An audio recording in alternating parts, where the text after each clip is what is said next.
तो hi friends, welcome है आप सभी का। नमस्कार, जोहार। शुरू कर दिए हैं आज से क्लास। और जो लोग बाद में वीडियो देख रहे हैं कोई बात नहीं, वैसे भी लेट हो जाता है ना। चलिए, तो सिद्धू कानू मुर्मू विश्वविद्यालय दुमका, ठीक है, दुमका यूनिवर्सिटी का क्लास है और डिपार्टमेंट ऑफ पॉलिटिकल साइंस का क्लास चलेगा हम लोगों का, ठीक है। सबसे पहले सिलेबस देखेंगे, उसके बाद इंपॉर्टेंट क्वेश्चन आंसर देखेंगे, ठीक है। तो 4 ईयर अंडर ग्रेजुएट प्रोग्राम के तहत जो भी आप कैंडिडेट हैं, ठीक है, चाहे आपका सेशन 24-28 हो या आने वाला फ्यूचर में 25-29 होगा या 26-30 होगा, जो भी होगा सबका काम देगा, ठीक है। तो सेमेस्टर 1 में क्या पढ़ना है बॉस? आपको जो पढ़ना है ना सेमेस्टर 1 में, वह पढ़ना है डिपार्टमेंट ऑफ पॉलिटिकल साइंस में मेजर पेपर 1। आपका मेजर पेपर एक होगा, ठीक है। इसमें पढ़ना है an introduction to political theory, यानी कि राजनीतिक विज्ञान का सिद्धांतों का परिचय जानना है, ठीक है। आपको ये सारे यूनिट पढ़ने हैं, अभी मैं दिखाऊंगा सभी नोट्स वगैरह, ठीक है। और क्लास करके मज़ा आ जाएगा, इतना तो मैं बोल ही देता हूँ, ठीक है। तो यूनिट 1 इसमें आपको पढ़ना है पॉलिटिकल थ्योरी, नेचर, ठीक है, सिग्निफिकेंस एंड इट्स रिलेवेंट। आप बोलिएगा यार मुझे उतना इंग्लिश नहीं आता है सागर भाई तो क्या होगा? अरे भाई कुछ बात नहीं, सब सीख जाओगे, ठीक है। तो पॉलिटिकल थ्योरी यानी कि राजनीतिक सिद्धांत, इसमें आपकी प्रकृति, सिग्निफिकेंस मतलब होता है इसका विशेषताएं, और रिलेवेंट मतलब इससे संबंधित जितने भी चीज़ें हैं वो जानेंगे। राजनीतिक सिद्धांत क्या है, इसकी प्रकृति क्या है, इसकी विशेषताएं क्या है, ये सारी चीज़ें जानेंगे। फिर है origin and development of state system, यानी कि राज्य कैसे बना, जैसे हम लोग का झारखंड राज्य कैसे बना, ठीक है। ओरिजिन मतलब होता है उत्पत्ति, तो राज्य की उत्पत्ति के बारे में जानेंगे। फिर है पावर एंड अथॉरिटी, शक्ति, हम लोग बोलते हैं ना कि पावर, ठीक है, पावर आदमी को चाहिए, पावर, घोड़ा की तरह दौड़ेगा। नेक्स्ट है आपका यहाँ पे sovereignty and monism and pluralism, ये क्या होता है? तो देखिए, संप्रभुत्ता का आपने नाम सुना होगा, उसके बारे में आपको पढ़ना है। यूनिट 4 में आपको पढ़ना है लिबर्टी के बारे में। लिबर्टी क्या होता है? लिबर्टी होता है स्वतंत्रता, ठीक है। यूनिट 4 में है इक्वलिटी यानी कि समानता के बारे में। और यूनिट 5 में है जी नंबर, जिसको जस्टिस बोलते हैं, यानी कि न्याय के बारे में। मुझे न्याय चाहिए, झारखंड सीजीएल में मुझे न्याय चाहिए, पेपर कैंसिल होना चाहिए। नहीं होगा। क्यों नहीं होगा? झारखंड का पॉलिटिक्स बहुत गंदा है, इसलिए नहीं होगा। चलिए, तो न्याय नाम मात्र का होता है, न्याय पढ़ना है, केवल होता है न्याय ही है ना। Democracy, meaning and growth, liberal, Marxist and आपका एलिट्स व्यू ऑन डेमोक्रेसी। तो आपको लोकतंत्र के बारे में जानना है, मार्क्सवादी विचारधारा, उदारवादी विचारधारा के बारे में, ठीक है। न्याय मिलेगा बताइए। तो आप लोग का सेशन 24 मतलब 1 साल बाद एग्ज़ाम हो रहा है, ठीक है। एग्ज़ाम होना चाहिए था 24 में, लेकिन एग्ज़ाम कब हो रहा है? 25 में तो आप लोगों के साथ भी अन्याय हुआ है, मानिए या ना मानिए। इसलिए न्याय केवल पढ़ने का चीज़ है, वास्तव में न्याय होता नहीं है। चलिए, तो देख लेते हैं यहाँ पे सबसे पहले। और एक चीज़ मैं बता दूँ, जब भी मेरे साथ क्लास कीजिएगा तो ये सोचिएगा कि 1 घंटा मेरे साथ टाइम को बाकायदगी करने आया है, टाइम पास हो रहा है मेरे साथ 1 घंटा। और 1 घंटा जो आप मेरे साथ टाइम पास कीजिएगा ना, यह आपके एग्ज़ाम में याद आएगा। और यही सारी चीज़ें आपको, जो मेरे साथ 1 घंटा वक कीजिएगा यहाँ पे, ये आपको एग्ज़ाम में बहुत अच्छा मार्क्स दिलाएगा, इवन आपके लाइफ में भी बहुत काम आएगा, ठीक है। तो कभी ये मत सोचिएगा कि मेरे साथ जब भी आप पढ़िएगा कि आप पढ़ाई करने आए हैं। नहीं भाई, हम लोग पढ़ाई करने नहीं आए हैं, हम लोग यहाँ पे गप करने आए हैं, ठीक है। एक साथ मेरे 1 घंटा या आधा घंटा जो भी होगा वीडियो, मेरे साथ गप कीजिए, and definitely I will tell you that कि आप अपने एग्ज़ाम में अच्छा मार्क्स स्कोर करेंगे, ठीक है। तो चलिए बाकायदगी को शुरू करते हैं। और एक चीज़, आप कभी भी ये मत सोचिएगा कि मुझे इतना याद करना है, नहीं। आप मेरे साथ पढ़िए और भुलाने का प्रयास कीजिए कि मैं कितना भुला सकता हूँ। वास्तविक प्रश्न ये नहीं कि आप कितना याद कर सकते हैं, एक्चुअल प्रश्न ये है कि आप कितना भुला सकते हैं। भुला के देखिए, कितना भी भुलाने का प्रयास कीजिएगा ना, फिर भी कुछ ना कुछ याद रह जाएगा। और जो चीज़ रह जाए याद, उसी को बोलते हैं एक्चुअल नॉलेज, ठीक है। रिवीजन कर करके तो बहुत कुछ याद रह जाएगा, लेकिन जो एक बार में याद रह जाए ना, उसी को बोलते हैं रियल एजुकेशन, ठीक है। चलिए, मैं थोड़ा फिलोसफिकल टाइप से आदमी हूँ, थोड़ा पागल टाइप से। तो यहाँ पे डिपार्टमेंट ऑफ पॉलिटिकल साइंस, ठीक है, राजनीतिक विभाग, राजनीतिक विज्ञान विभाग। सेमेस्टर 1 NEP के तहत 4 साल का ग्रेजुएशन है, कंप्लीट करने में हालांकि आपको 5 साल लग जाएगा। कोड का नाम है मेजर पेपर 1 MJ पेपर 1। ठीक है, ये आपका ऑनर्स पेपर है और सेमेस्टर 1 में आपका एक ही ऑनर्स पेपर का एक ही एग्ज़ाम होगा। मेजर पेपर एक ही एग्ज़ाम होगा, टोटल 6 पेपर का एग्ज़ाम होगा जिसमें से एक आपका मेजर पेपर है। ठीक है, सेमेस्टर 2 में आपका 2 को मेजर पेपर हो जाएगा। चलिए, मेजर पेपर इसको शॉर्ट में MJ बोलते हैं। ठीक है, इसमें कितने नंबर का एग्ज़ाम होगा? एग्ज़ाम 100 मार्क्स का होता है, जिसमें 75 मार्क्स होता है आपका theory that means external exam. ठीक है, थ्योरी जो होता है 75 मार्क्स का होता है, यानी कि आपका एक्सटर्नल एग्ज़ाम होता है। एक्सटर्नल एग्ज़ाम सेंटर में होता है। ठीक है, और 25 मार्क्स का होता है इंटरनल असेसमेंट। ये क्या है? इंटरनल एग्ज़ाम होता है ना आपके कॉलेज में, जहाँ पे आप लोग पूरा चोरी करते हैं, एकदम दिल खोल के, कॉपी किताब खोल के, एकदम इंटरनेट लगा के चोरी करते हैं आप लोग ना। 25 मार्क्स का जो इंटरनल एग्ज़ाम होता है वहाँ पे तो पूरा चोरी चलता है। तो कुल मिला के 75 और 25 मिला के 100 नंबर होता है, और इसको क्वालिफाई करने के लिए आपको 40 नंबर लाना होता है। कितना नंबर? 40। ठीक है, अगर आप 40 नंबर लेते आते हैं then you will qualify this paper. ठीक है, तो इसमें से जो 75 नंबर का एग्ज़ाम होगा इसमें आपको 30 नंबर लाना है क्वालिफाई करने के लिए, और इंटरनल जो 25 नंबर का होता है उसमें आपको 10 नंबर लाना है, दोनों मिला के 40 नंबर। ठीक है, अरे यार क्या हुआ, मुझे डर गया अचानक से झगड़ा उगड़ा होता है ना, कहीं पे आवाज़ आता है तो मैं डर जाता हूँ। तो पढ़ना क्या है? An introduction to political theory. देखिए, सबसे पहले जान लीजिए, आप लोग पॉलिटिकल साइंस के विद्यार्थी हैं and I am also student of political science. मैंने पॉलिटिकल साइंस से BA किया है, MA भी किया है। ठीक है, तो आप लोग अच्छे से समझ गए होंगे। चलिए, तो सबसे पहला प्रश्न आपसे ये रहेगा कि फादर ऑफ पॉलिटिकल साइंस किसे कहा जाता है? ठीक है, फादर ऑफ पॉलिटिकल साइंस किसे कहा जाता है? राजनीतिक विज्ञान का पिता किसे कहा जाता है? आप सभी को मालूम है? हाँ, बिल्कुल सही बात, अरस्तु को राजनीतिक विज्ञान का पिता कहा जाता है। अगर आप नहीं मालूम है तो नोट करके लिख लो बुड़बक। जिनको मालूम है उनको बुड़बक नहीं बोला हूँ, जिनको नहीं मालूम है उनको बुड़बक बोला हूँ। ठीक है, तो अब शुरू करते हैं। ठीक है, तो यहाँ पे हमारा पहला प्रश्न आता है लोकतंत्र। ठीक है, लोकतंत्र क्या है, यानी कि लोकतंत्र का अर्थ और विकास। ठीक है, लोकतंत्र किसे कहते हैं, इसका विकास कैसे हुआ, लोकतंत्र की पूर्वापेक्षाओं का संक्षिप्त में वर्णन करें। इंग्लिश में है कि डेमोक्रेसी का मीनिंग जानना है। ठीक है, डेवलपमेंट जानना है, ब्रीफ डिस्क्राइब द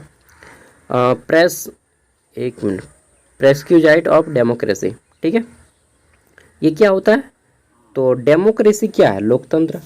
देखिए, लोकतंत्र, इसका संधि विच्छेद कीजिए। लोक मतलब होता है आदमी। हम लोग बोलते हैं ना कि 4 गो लोग वहाँ पे खड़ा है। ठीक है, 4 व्यक्ति वहाँ पे खड़ा है, 4 गो लोग वहाँ खड़ा आथिन, खोठा में बोलते हैं। ठीक है, तो 4 व्यक्ति वहाँ पे खड़ा है। लोक मतलब व्यक्ति, तंत्र मतलब सिस्टम। हम लोग बोलते हैं ना कि यार इसका थोड़ा तंत्र जो है ना गड़बड़ा गया है, सिस्टम गड़बड़ा गया है।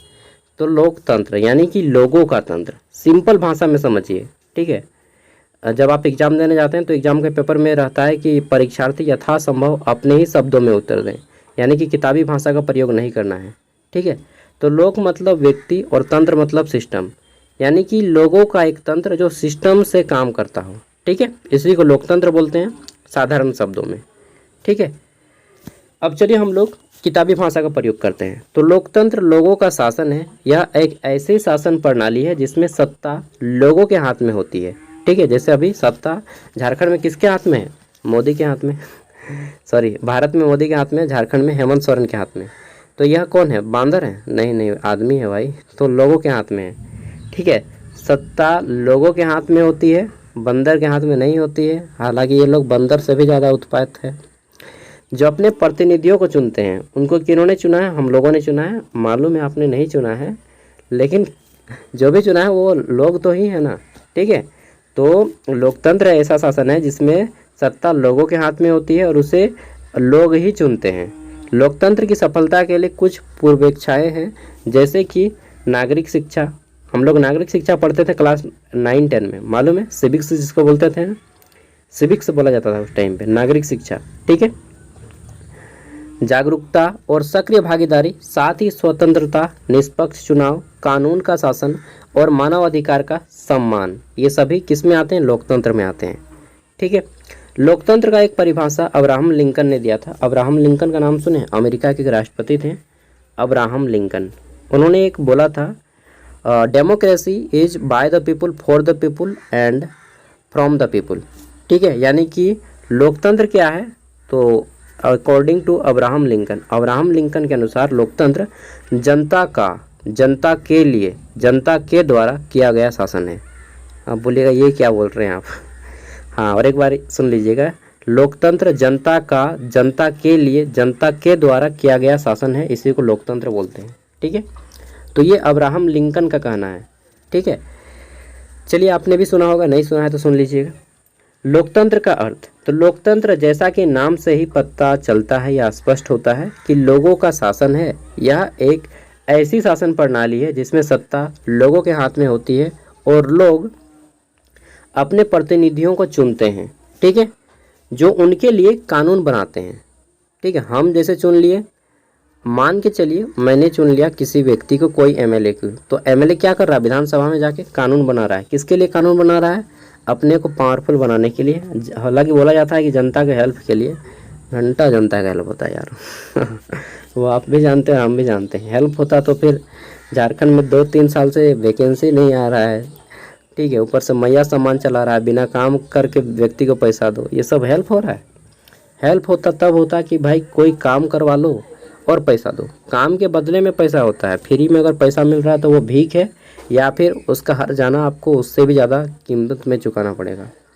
ठीक है, फ्री में कुछ भी नहीं होता है, ये आपको भी मालूम है। अगर वही चीज़ काम करके पैसा मिलता तो हमारा राज्य कितना आगे बढ़ता। काम भी होता और आगे भी बढ़ता। आदमी काम करके पैसा कमाए वो अच्छी बात है, फ्री में पैसा कमाना ना सही चीज़ नहीं है। किसी का मेहनत का पैसा है वो आखिरकार। ठीक है, तो हम अपने प्रतिनिधियों को चुनते हैं जो क्या करते हैं? हमारे लिए कानून बनाते हैं। अब अच्छा कानून बनाते हो चाहे गलत कानून बनाते हो, लेकिन कानून बनाते हैं और सरकार चलाते हैं।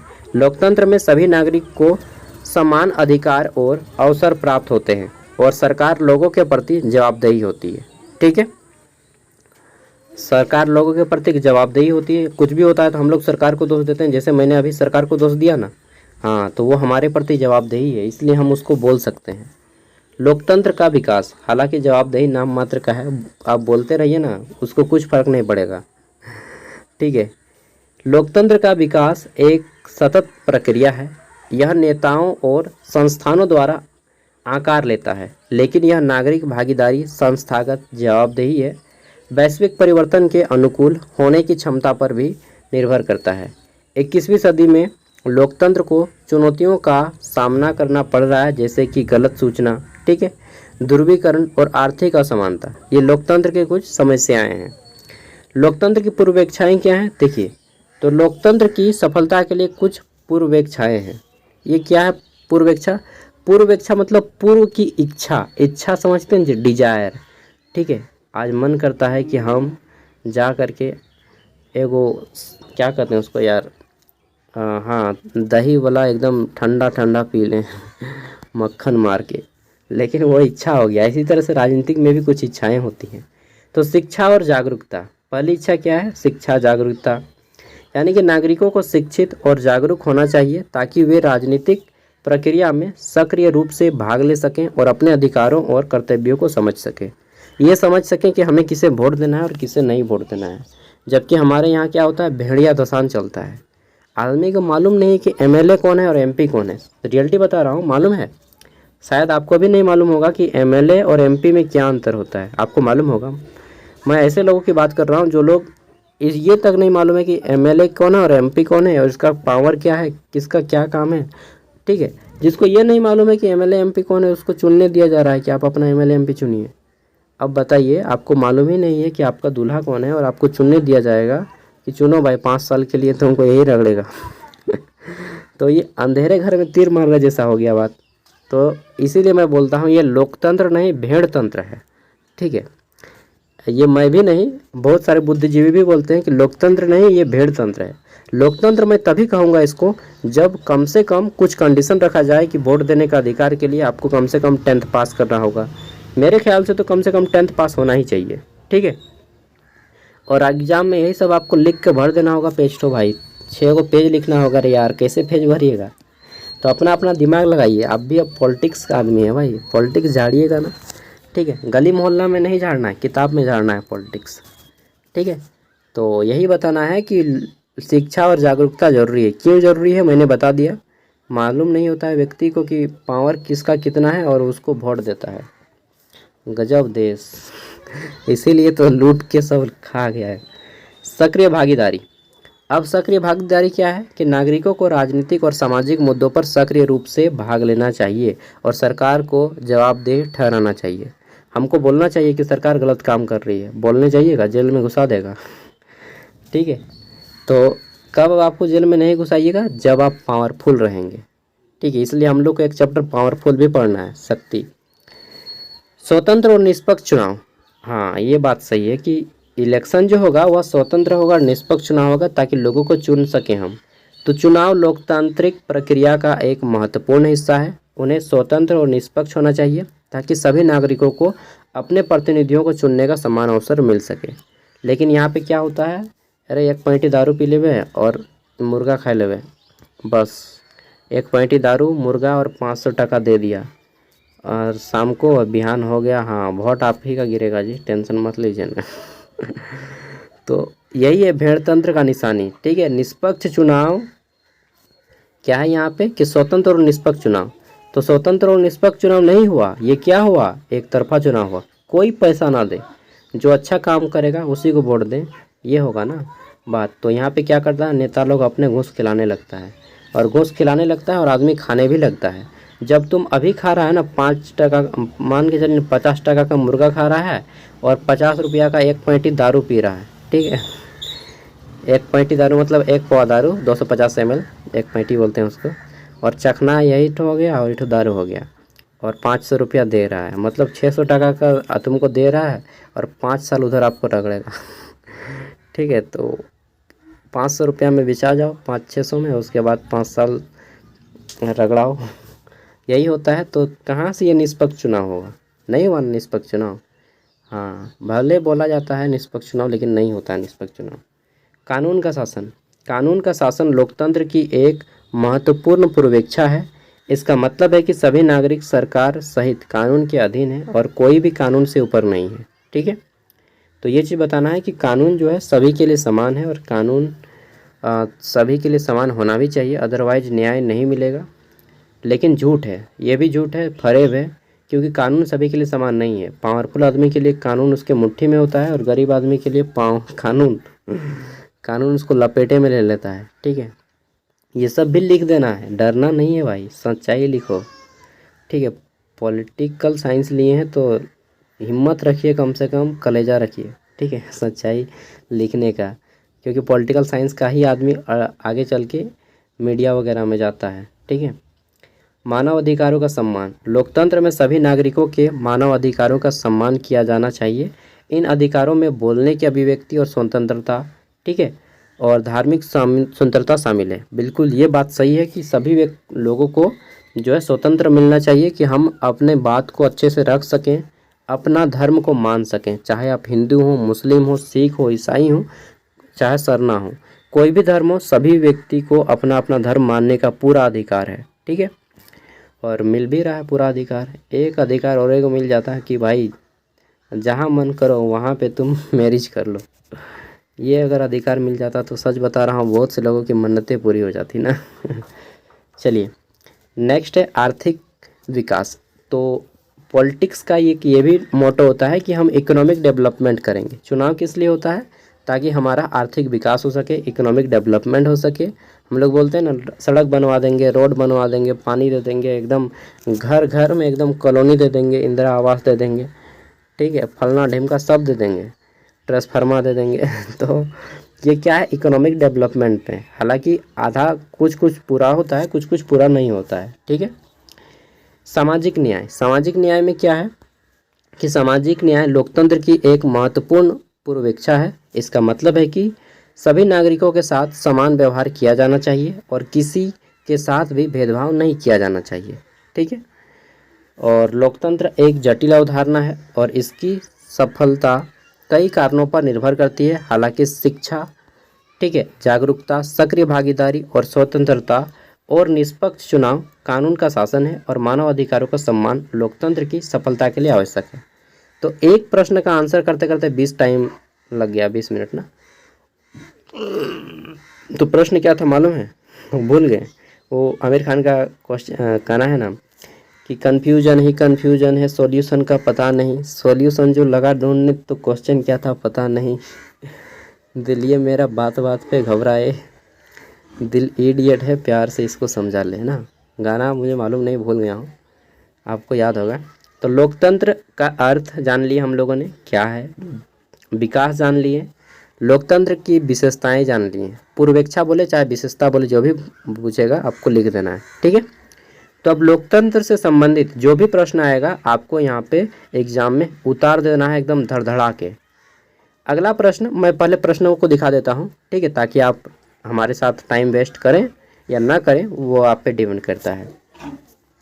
लोकतंत्र की तीसरी लहर क्या है? What is the third wave of democracy? ये प्रश्न है हमारा एक, क्वेश्चन नंबर 2, जो कितना बड़ा है।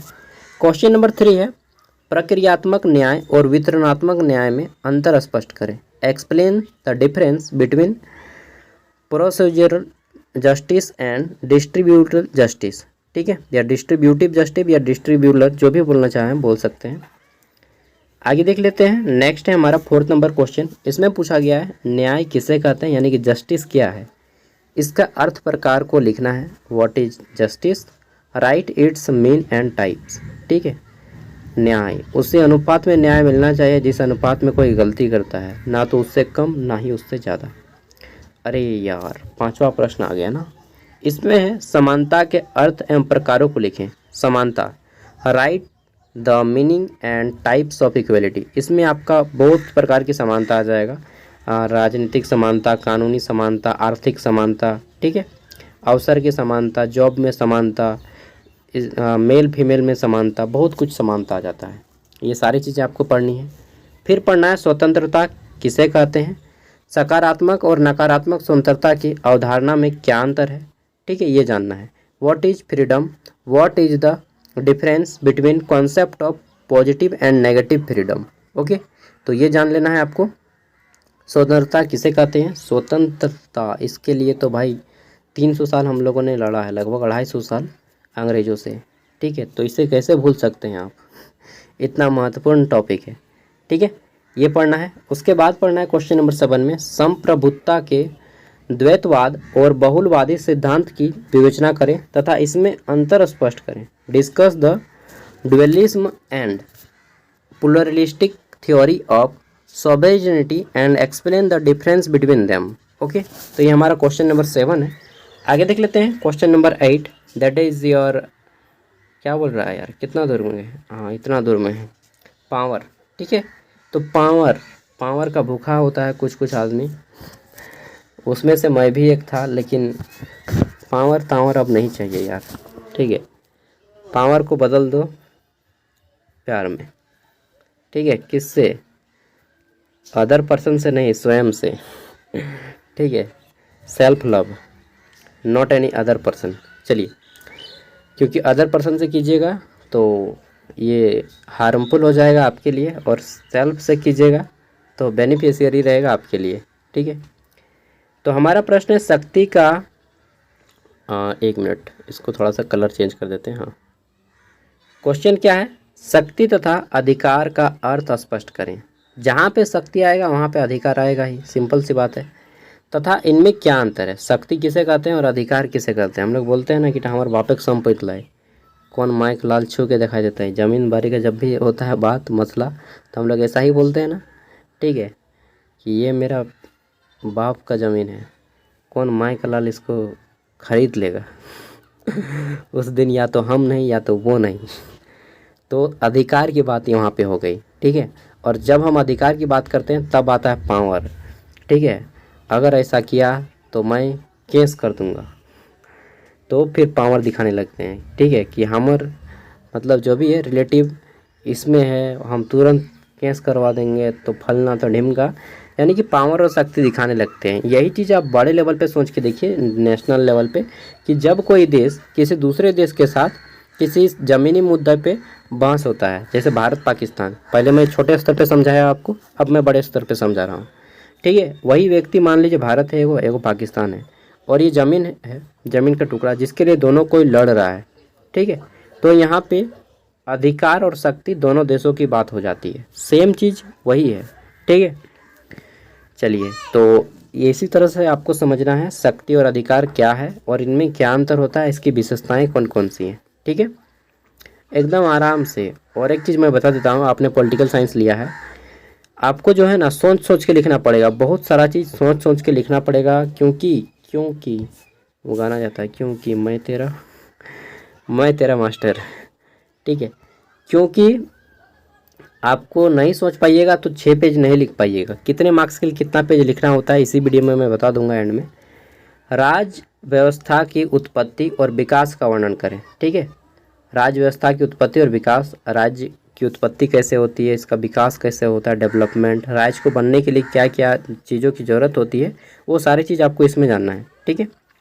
मैं एक सरसरी निगाह में बता दूंगा। और this is your last question, that is question number 10, ठीक है। आखिरी प्रश्न है, 10वां प्रश्न। राजनीतिक सिद्धांत का अर्थ, प्रकृति और महत्व को बताइए। राजनीतिक सिद्धांत क्या है, इसकी प्रकृति क्या है और इसका महत्व क्या है, that is very important question for your examination, ठीक है। तो इसको नोट डाउन कर लीजिएगा कि यह बहुत महत्वपूर्ण प्रश्न है आपके एग्जाम के लिए, ठीक है। Explain the meaning, nature and importance of political theory, and I will tell you that कि आपके एग्जाम में जितने भी प्रश्न आएंगे उसमें से 3 से 4 प्रश्न यहीं से रहेंगे, डेफिनेटली दोस्त, मैं बोल रहा हूँ कि 3 से 4 प्रश्न यहीं पे रहेंगे, 15 मार्क्स वाले, ठीक है। आपके एग्जाम का मैं शेड्यूल बता देता हूँ कि किस तरह से आपका एग्जाम होता है। और प्रीवियस ईयर क्वेश्चन पेपर आप लोग देख लीजिएगा, SKM दुमका का ऑलरेडी अपलोड है, पॉलिटिकल साइंस का, नहीं मिलेगा तो डाल दूंगा। एग्जाम में आपका इस तरह से आएगा, 1 मार्क्स वाले 5 प्रश्न और 5 मार्क्स वाले 2 प्रश्न, ठीक है। कितना हो जाएगा, 1 मार्क्स वाले 5 और 5 मार्क्स वाले 2, 15 मार्क्स। ये हो जाएगा आपका ग्रुप ए 15 मार्क्स का रहेगा, ठीक है। और 15 मार्क्स वाले टोटल 6 प्रश्न रहेंगे, जिसमें से किसी 4 को बनाना होगा, और ये हो जाएगा आपका 60 मार्क्स, जो कि ग्रुप बी रहेगा, ठीक है। तो इस तरह से आपका पेपर सेट होता है। 60 और 15 75 मार्क्स हो गया। पास करने के लिए 30 नंबर लाना होगा। अब यहाँ पे जान लीजिए, आपका 1 मार्क्स वाले ऑब्जेक्टिव आएंगे, 5 मार्क्स वाले जो प्रश्न आएंगे इसके लिए आपको लिखना होगा कितना, तो 100 से 150 शब्दों के बीच में इसका आंसर कीजिएगा, ठीक है। यानी कि एक खड़ा पन्ना में 2 पेज होते हैं, कितने, एक खड़ा पन्ना में 2 पेज होते हैं, इस साइड भी होता है और इस साइड भी होता है पेज, तो ये एक खड़ा पन्ना में 2 पेज। तो खड़ा पन्ना के क्या करना है कि एक साइड में कर देना है, अगर आपके लिखने की स्पीड ज़्यादा है तो आप 2 साइड में कर दीजिए, दोनों, एक खड़ा पन्ना का दोनों साइड में, 5 मार्क्स के लिए। अगर आप उतना लिख दीजिएगा तो 4 नंबर आपको डेफिनेटली मिल जाएगा, ठीक है। 15 मार्क्स वाले जो प्रश्न आते हैं वो मैं बता देता हूँ। 15 मार्क्स वाले प्रश्नों का आंसर आपको 400 से 500 शब्दों के बीच में करना है, बिटवीन 400 to 500 वर्ड्स, ठीक है, that is your word limit. तो 400 से 500 शब्दों के बीच में करना है आंसर, ओके। और खड़ा पन्ना की बात करें तो आप 3 खड़ा पन्ना में लिख दीजिए इसका आंसर, 3 खड़ा पन्ना मतलब 6 पेज, ठीक है। अगर आपने कि लिखने की स्पीड एकदम रॉकेट की तरह है, एकदम धुआंधार स्पीड लिखते हैं, राजधानी एक्सप्रेस जैसा, ठीक है, तो आप 3 खड़ा पन्ना में लिखिए। अगर आप लिखने की स्पीड एकदम लोड़ो है, मतलब एकदम धीरे धीरे लिखते हैं, ठीक है, पैसेंजर ट्रेन की तरह चलते हैं एकदम धीरे धीरे, तो भाई आपको स्पीड बढ़ाने की ज़रूरत है। और कम से कम जिसकी लिखने की स्पीड कम है वो 2 खड़ा पन्ना में आंसर कीजिएगा 15 मार्क्स वालों का, ठीक है, 2 खड़ा पन्ना में आंसर कीजिएगा 15 मार्क्स वाले का, तो आप ट्रैक को पकड़ सकते हैं। देखिए एग्ज़ाम में आंसर किस टाइप से मिलता है वो मैं यहीं पे बता देता हूँ। अगर आप 1 खड़ा पन्ना लिखते हैं तो आपको 4 मार्क्स दिया जाता है, 2 खड़ा पन्ना लिखते हैं तो आपको 8 मार्क्स दिया जाता है, और 3 खड़ा पन्ना लिखते हैं तो आपको 12 मार्क्स दिया जाता है, ठीक है। एंड आपको देख लीजिए कि किस में कितना लिखने से आपको कितना मार्क्स मिलेगा। ये मैं बता रहा हूँ हाईएस्ट मार्क्स, इससे ज़्यादा आपको मिलेगा ही नहीं, ठीक है। अगर राइटिंग ख़राब है तो 3-3 करके जोड़िए, 3-3-3, मतलब राइटिंग भी ख़राब है तो अब तो आपको 9 मार्क्स मिलेगा, चाहे आप तीनों पेज मतलब 6 पेज लिख दीजिए, 9। अगर 3 को में 9 मिलेगा तो कितना हो जाएगा, 9 × 27, ठीक है। और उधर आपका 10-15 में अगर आप 10 नंबर लाइएगा तो कितना हो जाता है, 27 × 10 = 37, मतलब 40 नंबर फिर भी लेते आइएगा। लिखने की स्पीड ज़्यादा है, ठीक है। तो लिखने की स्पीड भी बढ़ाइए और हैंड राइटिंग भी सुधार लीजिए। चलिए, इसका PDF मैं वीडियो को डिस्क्रिप्शन में दे रहा हूँ। एक ही क्वेश्चन मैंने समझाया है, ठीक है। तो आधा घंटा मैंने आपका क्लास लिया और आई होप कि आपको बातें समझ में आई होंगी। जो भी मैं बातें बोलता हूँ रियलिटी बातें बोलता हूँ। और बाकी जितने भी पेपर हैं आपका कमेंट कर दीजिएगा, लेकिन उतना ही कमेंट कीजिएगा भाई, क्योंकि मैं आंसर नहीं करने सकता हूँ, ठीक है। और वीडियो पसंद आए तो लाइक कीजिएगा। अगर आपका कोई दोस्त हो तो अन्य दोस्तों के साथ इसको शेयर कर दीजिएगा, ठीक है। वीडियो को सेंड कर दीजिएगा। इसका PDF हम आपको वीडियो को डिस्क्रिप्शन में दे रहे हैं, आप वहाँ से इसको डाउनलोड कर लीजिएगा। ओके मेरे दोस्त, ऑल द बेस्ट आप सभी को मेरी ओर से। आप लोग बोलते हैं फेस क्यों नहीं दिखाते हैं, अरे दिखाएंगे यार, फेस देखने से क्या हो जाएगा थोड़ी ना आप लोग पॉलिटिशियन बन जाएंगे, ना MLA MP बन जाइएगा। चलिए, okay bye, take care, all the best. Okay चलिए।